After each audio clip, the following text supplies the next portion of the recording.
Mayor Rahm Emanuel said Friday his final city budget will earmark $25.7 million for police reform, including the first-year cost of a federal monitoring team that is likely to remain in place for north of 5 years in less than 10 years.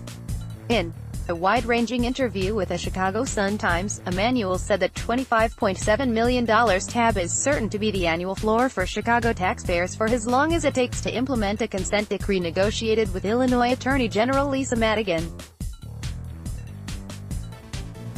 It's parallel as the mayor that actually saw the conclusion of the Shockman decree reforming our hiring practice, professionalizing it, ripping politics out of it, he said.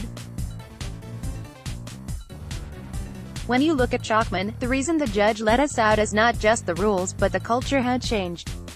My goal here is to get the rules in place and ingrained in a way that the culture of the police department is also changed for the better. Emanuel said the good thing about federal court oversight over the Chicago Police Department is that the city has been working on it ever since the U.S.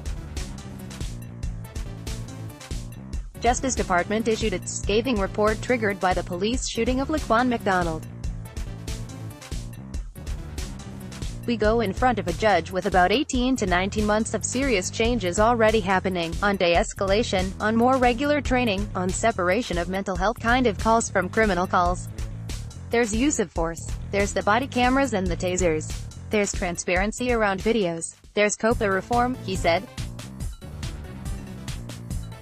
It's not like we got a report and we were waiting for a federal judge. We're busy at work. But the mayor also knows that it took Chicago a decade to get out from under the costly constraints of the Shockman decree and a federal hiring monitor after a hiring scandal that cost taxpayers $22.9 million.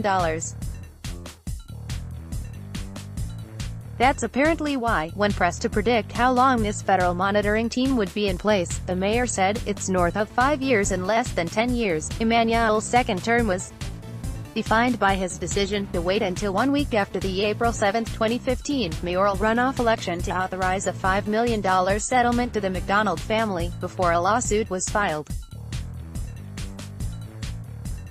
The infamous shooting video was released on November 24, 2015, only after a judge ordered it. That same day, Jason Van Dyke, the white officer on the video, was charged with the first-degree murder of the black teenager.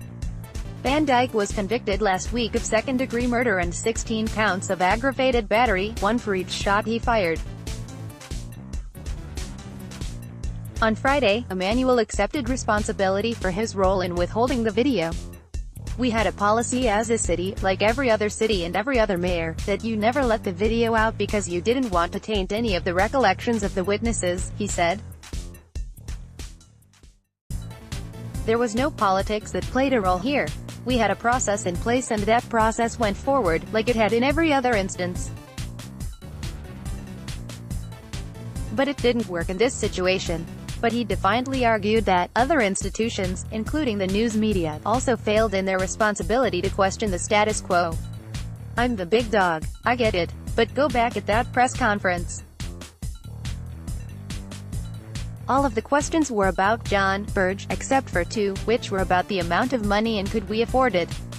Not about what happened, the mayor said. The city, the systems were all shown to be asleep. We had gotten into a pattern over 30 to 40 years of just following and not asking. I take responsibility. I'm the mayor. I don't think I've shirked that responsibility. But all of us have a role. All of us were asleep at the switch. Emanuel has spent years trying desperately to coax police officers out of a defensive crouch he once characterized as a fetal position. On Friday, the mayor was asked whether he's concerned that, at least some police officers will lay back or even retire because they are afraid the mayor won't have their back. The short answer is no. But it's something I work on with the superintendent and the leadership every day. The good news is, we have a leadership that the rank and file trust.